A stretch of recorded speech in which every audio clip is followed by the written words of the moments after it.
My son handed me eviction papers the day after his inheritance cleared. I'm Maurice Miller, 62 years old, and I raised an ungrateful Harvard MBA. Rick thought that $55 million made him untouchable. Thought his fancy degree gave him the right to call me an embarrassing blue-collar relic who was dragging down his image. He had big plans for our family home, turning it into something worthy of his new social circle. What Rick didn't know was that he'd only seen will number one. See, there's something about Harvard Business School that they don't teach you. They don't teach you to respect the hands that built everything you're standing on. They don't teach you that wisdom doesn't always come with a diploma. And they definitely don't teach you to check your facts before you burn your bridges. If you're watching this, please subscribe and let me know where you are watching from, because Rick was about to learn that some lessons can only be taught the hard way. Let me paint you a picture of how my own son treated me in those final weeks. Rick had moved back into our family home after his mother passed. Said he needed time to process and figure out his next steps. What he really needed was time to plan my humiliation. It started small. He'd correct my grammar at dinner. It's, "I couldn't care less, Dad." Not "I could care less." Always with that smirk, always followed by, "Maybe if you'd gone to college." Then came the text messages to his friends. I saw them on his phone when he left it charging in the kitchen. Stuck, living with my dad for a few more weeks. Guy's a walking embarrassment. Can't wait to upgrade the family situation. Upgrade the family situation. That's what 34 years of raising him had become. The real humiliation started when his Harvard friends came over. Rick would introduce me as my father, Maurice. He used to work with his hands. Like that was something shameful. Like the calluses on my palms were evidence of failure instead of decades of building things that actually mattered. His friend Bradley, investment banker, naturally asked what I did for a living. Before I could answer, Rick jumped in. "Dad's retired now. Used to be a machinist. Blue-collar stuff." The way he said blue-collar sounded like he was describing a disease. But here's what really got to me. Rick had taken down every photo of me from the house. The family portraits, my union recognition awards, even the picture of me and his mother at my retirement party, replaced them all with his Harvard Business School diploma, had it custom framed for $400, put it right where our wedding photo used to hang. When I asked him about it, he said, "Dad, I'm trying to build a professional image here. These people I'm networking with, they have expectations." Expectations? Right. The phone calls were the worst part. Rick thought I couldn't hear him, but our house has thin walls. He'd be on the phone with his girlfriend, talking about his 5-year plan. Phase 1 was getting his inheritance. Phase 2 was dealing with the Maurice situation. That's what I'd become to my own son. I need him out. He told her one night, "The house needs updating anyway. Can't have clients coming over and seeing this." This meaning me, meaning the man who'd raised him, fed him, paid for his education, worked double shifts to make sure he never wanted for anything. He'd already contacted a real estate agent, had her come by to assess the property value. $485,000, she said. Prime location, good bones, needed some modernization. Rick walked her through every room like he already owned it, which, according to Will, number one, he did. That night, I found him in the garage, going through my tools, my Bridgeport milling machine that cost me $12,000 back in '98, my precision measuring equipment, 40 years of accumulated knowledge hanging on pegboards and stored in labeled drawers. "What's all this junk worth?" he asked, not looking up from his phone where he was researching eBay prices. Junk? 40 years of craftsmanship, tools that had helped me solve problems Harvard never taught courses on, equipment that had earned every dollar that built the life he was now inheriting. But I just smiled, said, "More than you know, buddy." That confused him. Rick was expecting anger, maybe tears. He wasn't expecting calm. He definitely wasn't expecting me to start making phone calls of my own. Late at night, after he'd gone to bed, I'd sit in my workshop and make those calls. Quiet conversations with people Rick had never met. People who knew exactly what my junk was really worth. People who were about to remind my Harvard MBA son that some education can't be bought. You have to understand what I was facing. If I stayed silent, if I just accepted Rick's version of reality, I'd lose everything that mattered. First, there was the house, not just any house. The house where his mother and I had built our life together. Where we'd brought Rick home from the hospital. Where we'd celebrated his graduation from high school, college, and yes, even Harvard. Every room held 34 years of memories that Rick was planning to erase with his modernization. The real estate agent had been very thorough. Prime location, she said. Walk score of 89, close to the university district where Rick's friends lived. With the right updates, new kitchen, open floor plan, contemporary finishes, the house could easily fetch $650,000, maybe more. Rick had already picked out the contractor, some outfit called Elite Home Transformations that specialized in what they called heritage property upgrades, and their portfolio was full of old houses that had been gutted and rebuilt to look like something from a design magazine. All character removed, all history erased. He'd shown me the plans on his laptop. My workshop would become a home office. The kitchen, where his mother had made Sunday dinners, would be torn down to create an open-concept entertainment space.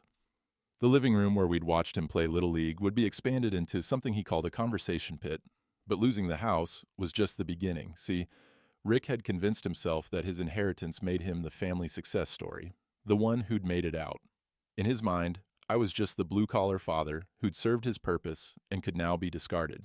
He'd already started telling people that story. I found out because Mike Anderson, my old union rep and one of my closest friends, came by to warn me. He'd run into Rick at a coffee shop downtown. Rick was with some of his Harvard classmates talking loud enough for half the place to hear. My dad's generation just doesn't understand modern wealth management, Rick had said. Guy spent 40 years in a factory and thinks that makes him wise. I'm trying to transition the family into the 21st century, but he's stuck in this blue-collar mindset.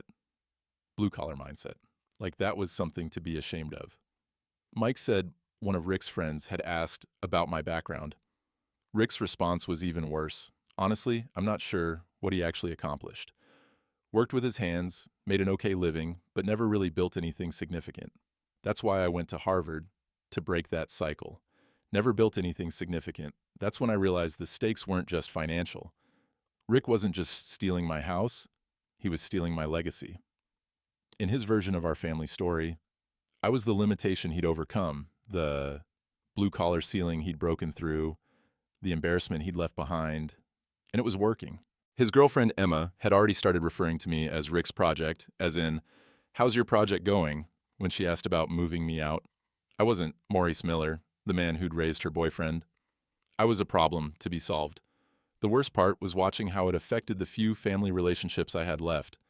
Rick's cousin Sarah, my brother's daughter, had always looked up to me. I'd been the one who taught her to change her car's oil, who'd helped her fix her first apartment when the landlord wouldn't. But after a few dinners with Rick and his new crowd, she started looking at me differently. "Uncle Maurice," she'd said on our last phone call, "maybe Rick has a point about updating things. You've worked so hard for so long. Maybe it's time to let the next generation take over." The next generation, like I was some relic from a bygone era instead of a man with 34 years of knowledge that Rick couldn't Google. But here's what really kept me up at night. Rick was about to make the biggest mistake of his life, and his arrogance was preventing him from seeing it. He thought that $55 million made him untouchable, thought his Harvard MBA made him smarter than everyone who came before him. What he didn't know was that I'd spent the last 30 years building something that made his inheritance look like pocket change, something he was about to lose because he'd never learned the most important lesson of all.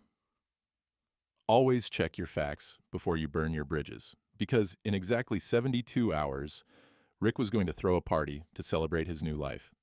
And every single person in that room was going to learn what Maurice Miller had really been building all these years. The dinner party was Rick's idea.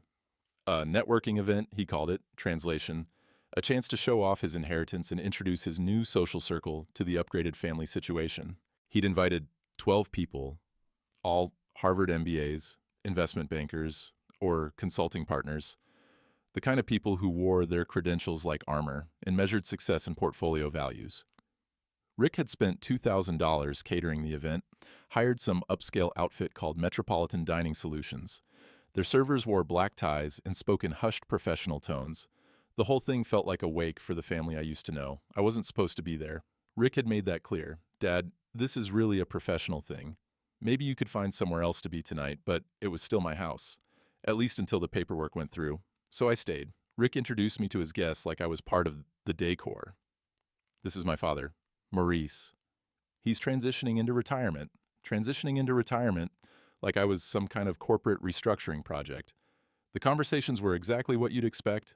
Talk about market volatility, merger opportunities, portfolio diversification, the kind of abstract financial discussions that happen when people who've never built anything try to sound important. That's when Rick made his first mistake. One of his guests, a partner at some consulting firm called Strategic Solutions Group, started talking about aerospace investments. The defense sector's been volatile, he said, but there's real opportunity in aerospace innovation, particularly in component manufacturing. Rick jumped in immediately. Absolutely. The key is identifying undervalued patents in the space. Most of the innovations coming from smaller players who don't understand their own intellectual property value. I almost choked on my coffee. The consultant nodded approvingly. Exactly. We've been advising clients to acquire patent portfolios in areas like bearing systems, turbine efficiency, propulsion components. The original inventors usually have no idea what their work is worth. Total blue-collar mindset, Rick added. These guys invent something useful, file the paperwork, then just leave money on the table. They don't understand licensing, royalty structures, strategic partnerships. Blue-collar mindset. There it was again. I set down my coffee cup. Rick, could you remind me which aerospace companies your firm consults for? The question caught him off guard. Several major players, Dad. Why? Just curious about your expertise in the field. Rick's chest puffed up. Well, I've been researching the sector extensively. Boeing, Lockheed, Raytheon, the entire supply chain. Boeing? I nodded slowly. Interesting company. Massive revenue potential. The consultant agreed, though they source components from hundreds of smaller manufacturers, patent holders who probably don't even realize what their innovations are worth. Absolutely, Rick said. Take something like bearing systems with simple mechanical improvements that could be worth millions in licensing fees. But the original inventors, usually factory workers, technicians, they just don't have the business sophistication to monetize their ideas. Factory workers, technicians, the room was listening. Now Rick was in his element, playing the role of the sophisticated business analyst, explaining complex market dynamics to his impressive social circle. The real opportunity, he continued, is in acquiring these undervalued patent portfolios and properly structuring the licensing agreements. Most of these blue-collar inventors would probably sell their rights for a fraction of the value. Blue-collar inventors. I stood up, walked over to the kitchen counter where I'd left my phone. Rick was still talking, but I wasn't listening anymore. I was thinking about the locked filing cabinet in my workshop, about the folders full of documentation that Rick had never bothered to examine. Dad. Rick's voice had an edge to it. Everything okay? I turned back to face the room. 12. Harvard MBAs and consulting partners, all looking at me with the kind of polite attention you give to someone's elderly relative at a social gathering. Just thinking about what you said, Rick, about blue-collar inventors not understanding their intellectual property value, right? Rick relaxed. It's actually a perfect example of why education matters. Business education specifically. Absolutely. His girlfriend Emma chimed in. Rick's always talking about how his generation needs to think more strategically than their parents' generation. Their parents' generation. Tell me something, Rick, I said, my voice staying perfectly calm. In all your research on aerospace patents, did you ever look into the inventor behind bearing system patent number 5923891? The room went quiet. Rick's face showed the first flicker of uncertainty I'd seen all evening. That's pretty specific, Dad. How about patent 64520 turbine efficiency enhancement device? More silence. The consultant was now looking between Rick and me with obvious confusion. Dad, I don't have those numbers memorized. Of course not. I picked up my phone. But I do. Interesting thing about patent 5923891 filed in 1996, inventor listed as Morris Miller. That's me, Rick. You could have heard a pin drop. Rick's mouth opened, then closed. His girlfriend's wine glass stopped halfway to her lips. The consultant was staring at me like I just revealed I was actually Ant-Man. Patent 645,723, I continued. Also Maurice Miller, filed in 1998. Both patents are currently generating about $1.22 million annually in licensing fees. I looked directly at Rick from Boeing. The room erupted in confused murmurs. Rick was frantically trying to process what I just said, but his Harvard-trained brain couldn't quite make the connections. That's not possible. He finally managed. I smiled. Rick, remember when you asked what all that junk in my workshop was worth? His face went pale. More than you know, buddy. The dinner party ended early. Rick's guests left in a flurry of awkward goodbyes and confused whispers. I watched them through the living room window, clustering in small groups on the sidewalk, their phones already out, probably Googling patent numbers and trying to make sense of what they'd just heard. Rick stood in the kitchen staring at the catering leftovers like they might provide some explanation for what had just happened. Emma was scrolling through her phone with increasing intensity, her perfectly composed social media facade cracking with each search result. "Dad," Rick finally said, "we need to talk." "Sure thing, buddy. What's on your mind?" The calm tone in my voice seemed to unnerve him more than anger would have. He was expecting a confrontation, a dramatic reveal, something his MBA training had prepared him to handle. Instead, he got a conversation. "Those patent numbers, are they real?" "Very real. And they're yours." Maurice Miller is listed as the sole inventor on both applications filed through Boeing's Internal Innovation Program between 1996 and 1998. Emma looked up from her phone. "Rick, I'm finding multiple references to these patents. Your dad's name is all over the aerospace industry databases." Rick slumped into one of the kitchen chairs. "But you never mentioned, you never asked." That was the truth. In all Rick's planning, all his networking conversations about aerospace investments and patent portfolios, he'd never once thought to ask his blue-collar father what exactly he'd been doing for 34 years at Boeing. "How much?" Rick's voice was barely a whisper. "How much? What? How much are they worth?" I walked over to the coffee maker, poured myself a fresh cup.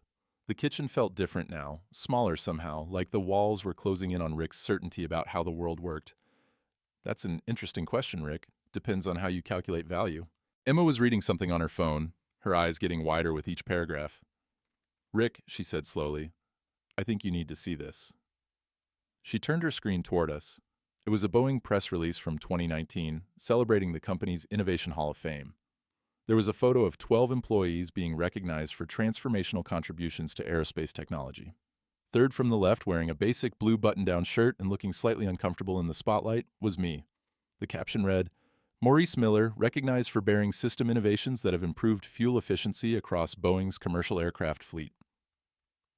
Rick stared at the photo for a long time. "This is from 2019. Yep. You were still working then. Yep. But you told me you were just finishing up your time." "I told you I was ready to retire. Didn't mean the work wasn't important." Emma scrolled down to read more. It says here that Miller's innovations have saved Boeing an estimated $200 million in fuel costs over 20 years. Rick's face went through a series of expressions. Confusion, realization, something that might have been panic. "Dad, how long have you known about my inheritance plans? Since you started making phone calls about real estate agents? And you just let me what? Make assumptions? That's on you, buddy." The kitchen clock ticked loudly in the silence that followed. I could practically see the wheels turning in Rick's head, trying to recalculate everything he thought he knew about our family's financial situation.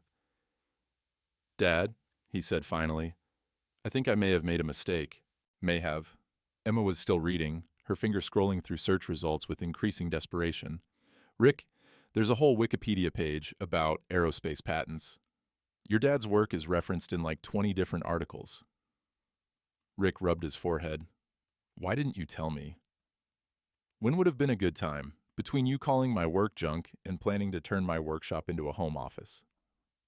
He winced. "I didn't know." "No, Rick, you didn't ask." Outside, I could hear a car pulling into the driveway, then another. Rick looked toward the window with something approaching dread.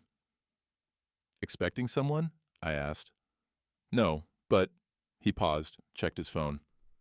"Oh, no. What?" "Tomorrow's the Strategic Solutions Group quarterly meeting. I may have mentioned to some people that I had connection in the aerospace patent space." I smiled. Connections, right? This was about to get very interesting. The Strategic Solutions Group quarterly meeting was held at the Marriott downtown, top floor corner conference room with floor-to-ceiling windows overlooking the city, the kind of venue designed to make everyone feel important.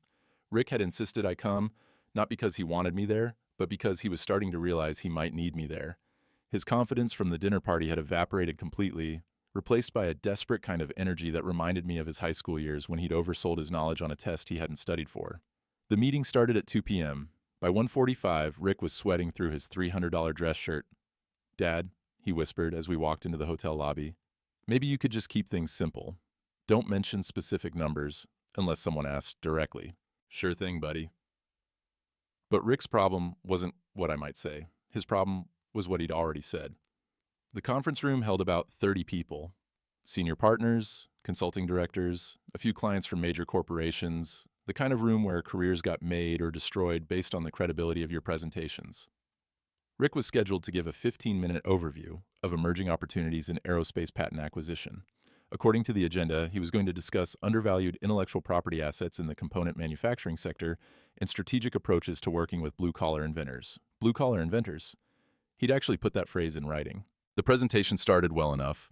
Rick had prepared professional slides, industry statistics, market analysis charts. He looked confident, sounded informed, hit all the right buzzwords about strategic positioning and market inefficiencies. Then came the questions. "Rick," said a senior partner named Margaret Wheeler, "you mentioned working directly with patent holders. Do you have specific examples of successful negotiations?" Rick's PowerPoint slide showed a generic chart about value optimization. He clicked to the next slide. "Absolutely. In fact, I have direct family connections to this space that provide unique insight into the inventor mindset." Family connections? My chest tightened. "Could you elaborate?" asked a client from Rathon. "Well," Rick said, glancing at me in the back of the room, "my father has worked in aerospace manufacturing for over 30 years. He provides valuable perspective on how blue-collar innovators approach intellectual property." Blue-collar innovators. There it was again. Margaret leaned forward. "What kind of manufacturing?" "Component development, bearing systems primarily at Boeing." "Interesting. Boeing's bearing technology has been industry-leading for decades. Very sophisticated engineering." Rick nodded enthusiastically. "Exactly. Though many of the original inventors don't fully understand the commercial applications of their work." A man in a Navy suit raised his hand. "Rick, when you say family connections, are you talking about general industry insight or specific patent knowledge?" This was the moment Rick could have backed down, explained that his father was just one factory worker among thousands, kept things general and safe. Instead, his Harvard MBA ego took over. "Specific patent knowledge," Rick said confidently. "My father's work has resulted in several key innovations that are currently generating significant licensing revenue." The room got very quiet. Margaret was taking notes. The Rathon client had opened his laptop and was typing. "Could you be more specific about the innovations?" Margaret asked. Rick looked back at me again. I could see the calculation in his eyes. He was committed now in front of 30 senior executives, and his only choice was to double down or admit he'd been bluffing. "Bearing system optimization," he said. "Turbine efficiency improvements, technologies that have saved Boeing millions in operational costs." "That's quite impressive," said the Navy suit man. "Mind if I ask your father's name? I might know his work." And there it was, the moment Rick realized he'd painted himself into a corner with no way out. "Maurice Miller," Rick said, his voice barely audible. The Navy suitman's eyebrows shot up. "Maurice Miller from Boeing's Innovation Hall of Fame." The room erupted in murmurs. People were pulling out phones, typing frantically. Margaret Wheeler was staring at me with undisguised interest. "Mr. Miller," she called out, "would you mind joining us up here?" I walked to the front of the room slowly, taking my time. Rick's face had gone completely pale. His PowerPoint presentation about working with blue-collar inventors was still projected on the wall behind him. "Mr. Miller," Margaret continued, "I have to say we've been following your work for years.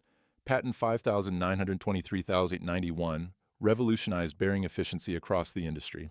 "Thank you," I said simply. "And patent 64573, the turbine enhancement system that's generated what, over $30 million in licensing revenue?" "Closer to $40 million, I corrected. "But who's counting?" The room went dead silent. Rick was staring at me like I just announced I was from Mars. Margaret looked back and forth between Rick and me. "Rick, when you talked about working with blue-collar inventors who don't understand their intellectual property value, were you referring to your father?" Rick's mouth opened and closed like a fish out of water. Because Margaret continued, "Maurice Miller is one of the most successful patent holders in the aerospace industry. His licensing agreements are considered the gold standard for inventor compensation." A woman from Lockheed raised her hand. "Mr. Miller, we've actually been trying to reach you for months about a potential consulting arrangement. Your work on efficiency optimization could save us millions." Another voice from the back. "Sir, our firm would be very interested in discussing representation for your next round of patent applications." I held up my hand. "I appreciate the interest, but I'm pretty much retired these days." Rick found his voice finally. Dad, why didn't you tell me any of this? The entire room turned to look at him. 30 senior executives waiting for me to explain why my own son didn't know about my professional accomplishments. Rick, I said gently, you never asked. You were too busy explaining to everyone how blue-collar inventors don't understand intellectual property value. Margaret Wheeler was writing furiously in her notebook. The Rathon client was openly staring. Someone in the back actually laughed. Rick's PowerPoint slide was still on the wall, the one about strategic approaches to working with blue-collar inventors. The irony was so thick you could cut it with a knife. Mr. Miller, Margaret said, would you be willing to stay after the meeting? I think several of us would like to discuss some potential opportunities. Of course. Rick slumped into his chair. His presentation was over, his credibility was destroyed, and everyone in the room now knew that the blue-collar inventor he'd been patronizing was worth more than everyone else in the building combined. But we weren't done yet, because as the meeting broke up and people started gathering around me with business cards and consulting offers, my phone buzzed with a text message. It was from Dr. Patricia Brown, Boeing's chief engineer. Frank saw the news about Rick's presentation online. Boeing team is at the Marriott for a conference. Mind if we stop by? I looked at Rick, who was still sitting in his chair, staring at his failed PowerPoint presentation. Rick, I said, I think there are some people you should meet. Dr. Patricia Brown arrived 20 minutes later with 3 other Boeing executives. You could tell they were important people the moment they walked into the hotel lobby. The kind of confident authority that comes from running billion-dollar engineering projects. Rick was still in the conference room trying to explain to Margaret Wheeler how he'd mischaracterized his father's background. The conversation wasn't going well. Margaret had that look people get when they realize they're talking to someone who's fundamentally untrustworthy. Maurice, Dr. Brown called out as she approached our table. Good to see you. We heard through the grapevine that you were here. Patricia was Boeing's chief engineer for commercial aircraft systems. I'd worked with her team for 15 years, though Rick had never bothered to learn the details of those collaborations. The 3 executives with her were equally impressive. James Carter, VP of Innovation, Lisa Rodriguez, Director of Patent Strategy, and Michael Davis, head of Boeing's Supplier Relations Program. Rick's eyes widened as he watched this parade of corporate heavyweights make their way over to shake my hand. Margaret Wheeler had stopped mid-sentence, clearly recognizing the Boeing team from industry conferences. Patricia, I said, standing to greet them. Good timing. I was just having a conversation with my son about intellectual property values. Rick's face went through several shades of red. Ah, this is Rick, Patricia said, extending her hand. Maurice talks about you all the time. Harvard MBA, right? Impressive. Rick shook her hand weakly. Yes, ma'am. Thank you. Maurice, James Carter interjected. We actually came by to discuss something important. Legal just finished reviewing your patent portfolio for our upcoming congressional testimony on innovation policy. Congressional testimony? Rick's voice cracked slightly. House Subcommittee on Aviation, Lisa Rodriguez explained. We're presenting Maurice's work as a case study in successful inventor-company partnerships. Margaret Wheeler had abandoned all pretense of her conversation with Rick and was now openly listening to our discussion. Michael Davis opened his briefcase and pulled out a thick folder. Maurice, I know you're retired, but we wanted to show you the latest impact analysis on your innovations. He spread several documents across the table. The first was a Boeing internal report titled Miller Patent Portfolio, 25-Year Economic Impact Assessment. Rick leaned forward to read over my shoulder. I could hear his sharp intake of breath as he saw the numbers. Patent 5,923,891 alone has saved Boeing $47 million in fuel costs, Michael continued. Patent 645,723 has generated $41.2 million in direct licensing revenue, and your 2018 turbine modification, Patent 8,234,156, that's projected to save the industry $200 million over the next decade. Rick was staring at the documents like they were written in a foreign language. Maurice, Patricia said, I have to ask, have you given any thought to our succession planning discussions? What succession planning? Rick asked before I could answer. Lisa Rodriguez smiled. Maurice has been mentoring our next generation of engineers for the past 5 years. Boeing's Innovation Fellows program, we've been hoping he might consider a formal advisory role. Advisory role? Rick's voice was getting smaller with each revelation. The Boeing Innovation Council, James explained. It's our strategic advisory board for emerging technologies. Maurice would be working directly with our C-suite on patent strategy and inventor development. Margaret Wheeler couldn't stay quiet any longer. Excuse me, she interrupted. But are you saying that Mr. Miller is being recruited for Boeing's executive advisory board? Not recruited, Patricia corrected. We've been asking him to join for 2 years. Maurice keeps saying he wants to enjoy retirement. Michael Davis laughed. Though retirement for Maurice apparently means consulting for Lockheed, Rathon, and Northrop Grumman on their patent acquisition strategies. Rick's head whipped around to stare at me. You're consulting for Boeing's competitors? Aerospace is a small industry, I said calmly. Everyone knows everyone. Maurice's reputation precedes him, Lisa added. When the Pentagon wanted an independent assessment of next-generation aircraft efficiency technologies, Maurice was their first call. Pentagon? Rick whispered. Margaret Wheeler was frantically taking notes. The other Strategic Solutions Group partners had gradually moved closer to our table. Drawn by the realization that they were witnessing something unprecedented, Patricia noticed the growing crowd. Maurice, perhaps we should move this conversation somewhere more private. Actually, I said, looking directly at Rick, I think this is exactly where this conversation needs to happen. Rick's face had gone completely white. His Harvard MBA presentation about undervalued blue-collar inventors was still visible on the conference room screen behind us. Rick, I continued, remember yesterday when you told Emma that your father had never built anything significant? He didn't answer. Patricia, could you tell Rick about the economic impact of my patents? Dr. Brown pulled out her phone and opened what looked like a Boeing internal app.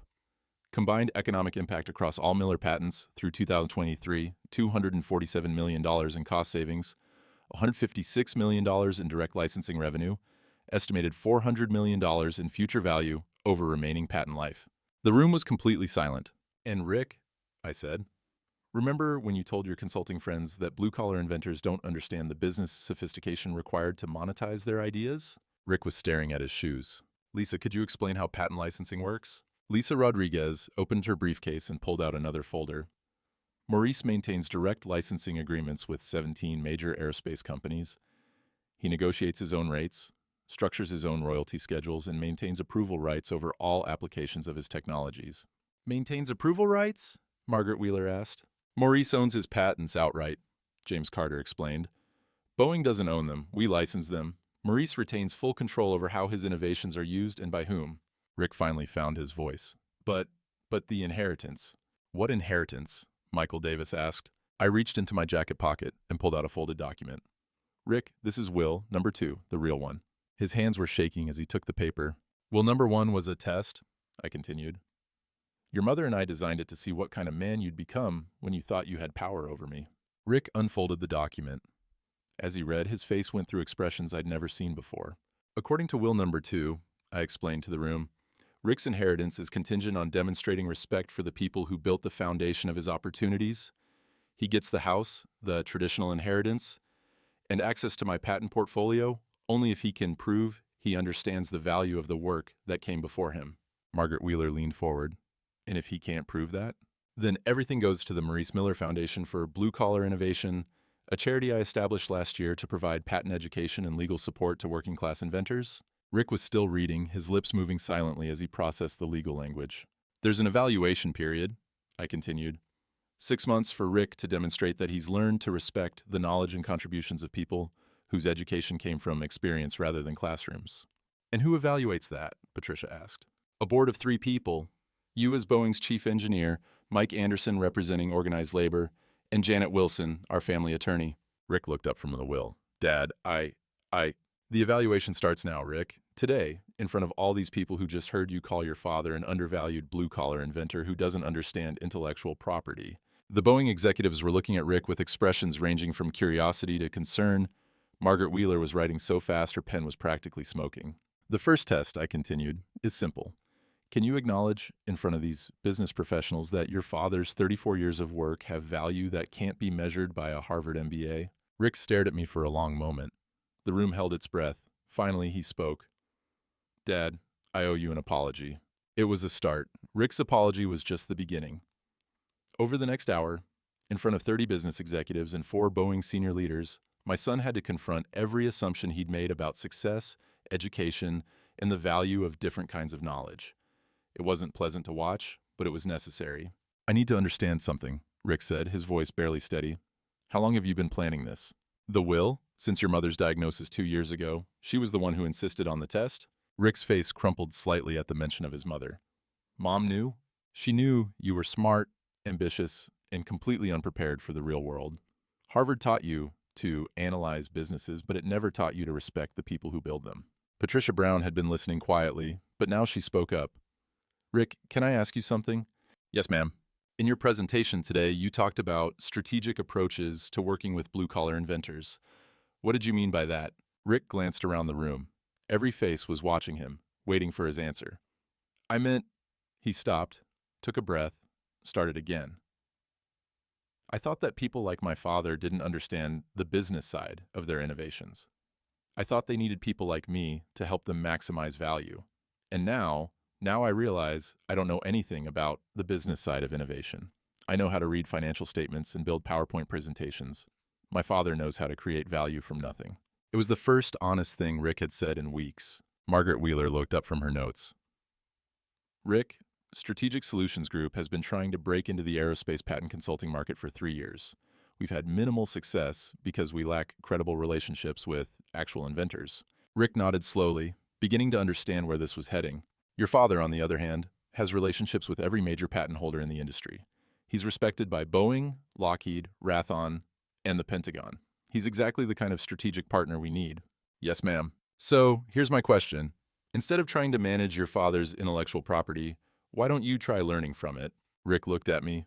Dad, would you be willing to teach me?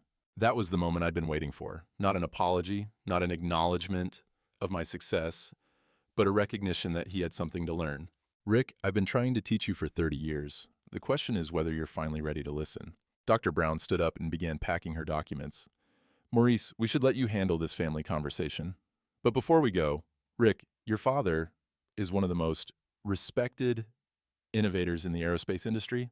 If you're serious about learning from him, we'd be happy to provide some context about how the industry actually works. I would appreciate that very much, Rick said. After the Boeing team left, the Strategic Solutions Group meeting dissolved into smaller conversations. Several partners approached me about potential consulting arrangements. Others pulled Rick aside to discuss how his family connections might benefit the firm, though now they understood that the value flowed from me to Rick, not the other way around. Margaret Wheeler was the last to leave.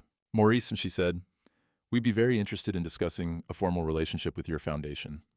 Strategic Solutions Group would like to provide pro bono business consulting to working-class inventors.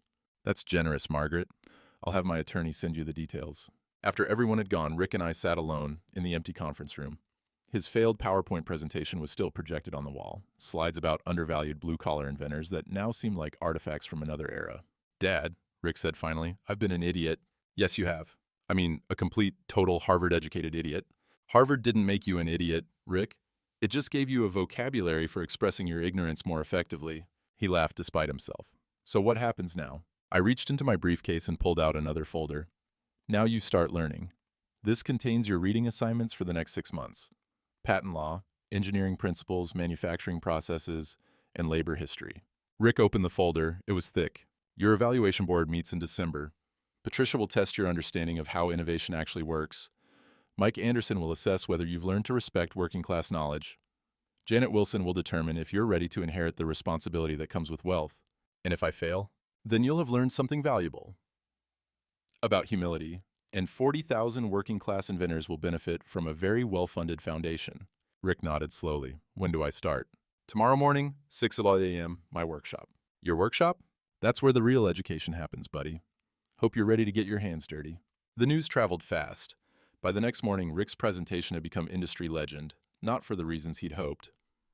Margaret Wheeler, to her credit, handled the situation professionally.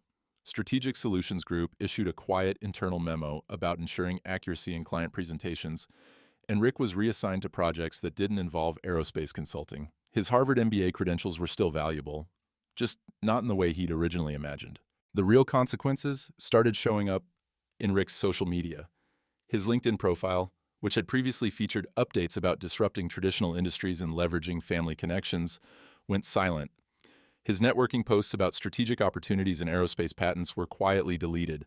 The professional photograph of him at his Harvard graduation was replaced with something more subdued. Emma, his girlfriend, took the news harder than Rick did. She'd built her own social media presence around being the partner of a young aerospace entrepreneur. Her Instagram was full of photos from industry events, networking dinners, and what she called power couple moments. All of that content suddenly looked foolish in light of Rick's public humiliation. "I don't understand," she told Rick during what would be their final conversation.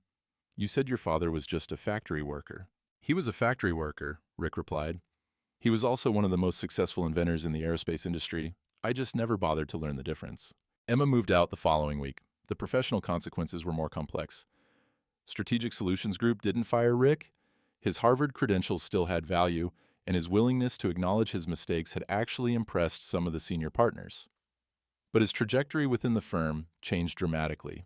Instead of being fast-tracked toward partnership, Rick found himself assigned to research projects, due diligence work, background investigations into patent portfolios, and inventor credentials. The kind of detailed, unglamorous work that required him to actually understand the technologies he was analyzing. "It's probably for the best," Margaret Wheeler told him during his performance review.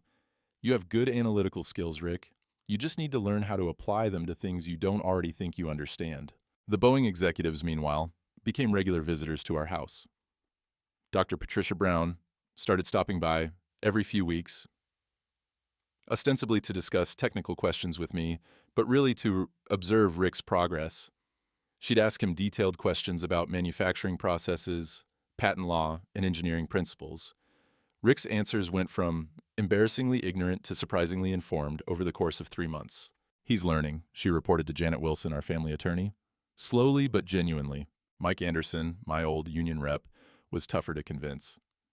"Maurice," he said after Rick's first month of 6 a.m. workshop sessions, "the boy's got soft hands and a softer brain. You sure about this rehabilitation project?" But Mike started to come around when Rick began asking questions about labor history, manufacturing economics, and the relationship between worker innovation and corporate profits. Questions that showed he was finally thinking about issues bigger than his own career advancement. "Maybe there's hope for him," Mike admitted. "Kid's got a long way to go, but at least he's walking in the right direction." The most significant change was in Rick himself. The arrogance was gone, replaced by something that looked like genuine curiosity. He started reading trade publications, technical journals, and patent filings. Not because he had to, but because he was finally beginning to understand how much he didn't know. "Dad," he said one morning while we were working on a bearing assembly in my workshop, "how did you know which problems were worth solving?" It was the first question he'd asked that demonstrated real insight. "Experience," I told him. 34 years of watching machines break down and figuring out why. "You can't learn that from a textbook, Rick. You have to live it." His hands were getting rougher from the workshop sessions. His dress shirts were stained with machine oil. His Harvard MBA social circle had largely abandoned him, but he was building relationships with people who actually understood how things worked. "I think I'm starting to get it," he said after his 3rd month of evaluation. "Get what?" "Why Mom designed this test. I thought success meant rising above where I came from, but it really means understanding what I'm built on." The evaluation board would meet in December to determine Rick's future. But watching him work in my shop, asking real questions and learning to value knowledge that couldn't be Googled, I was starting to think he might actually pass. Not because he'd earned his inheritance, but because he'd finally started earning his education. The kind of education that can't be bought with tuition payments or measured with grade point averages. The kind that can only be learned with your hands. December came faster than expected. The evaluation board met on a Tuesday afternoon. Janet Wilson, our family attorney, had booked the conference room at her law firm. Patricia Brown flew in from Seattle. Mike Anderson took time off from the Union Hall. Rick arrived 30 minutes early, wearing work clothes instead of a suit. His hands showed 6 months of shop work. Calloused palms, permanently stained fingertips, the kind of rough skin that comes from building things instead of just talking about them. The evaluation lasted 3 hours. Patricia tested his understanding of engineering principles and patent law. Rick answered with the kind of practical knowledge that can only come from hands-on experience. He didn't just know how patents worked. He understood why they mattered to the people who created them.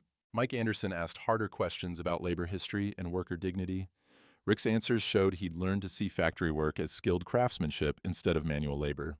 He talked about innovation coming from the factory floor, about the intelligence required to solve real-world problems under pressure. Janet Wilson focused on character development. Had Rick learned to respect knowledge that came from experience rather than education? Could he work alongside people who hadn't gone to Harvard? Did he understand that wealth carries responsibility to the community that created it? Rick passed unanimously. That evening, we sat in my workshop reviewing the evaluation results. Rick would inherit the house, receive access to my patent portfolio, and join the board of the Maurice Miller Foundation for Blue Collar Innovation. Dad, he said, I need to tell you something. What's that? I don't want the money. I looked up from the bearing assembly I was cleaning. Excuse me? I want to earn my own patents first. Learn to create value before I inherit it. Would you be willing to keep mentoring me? It was the best possible answer to a question I'd never thought to ask. Rick, I said, I'd be honored. 6 months later, Rick filed his first patent application, a small improvement to hydraulic systems developed during our workshop sessions. Nothing revolutionary, but it was his. The foundation now provides education and legal support to over 200 working-class inventors across the country. Rick runs the day-to-day operations while I focus on technical mentoring. Some lessons can only be learned the hard way, but once learned, they tend to stick. If you've made it this far, I'd love to know what you think. Have you ever had to teach someone that wisdom doesn't always come with a diploma? Let me know in the comments below.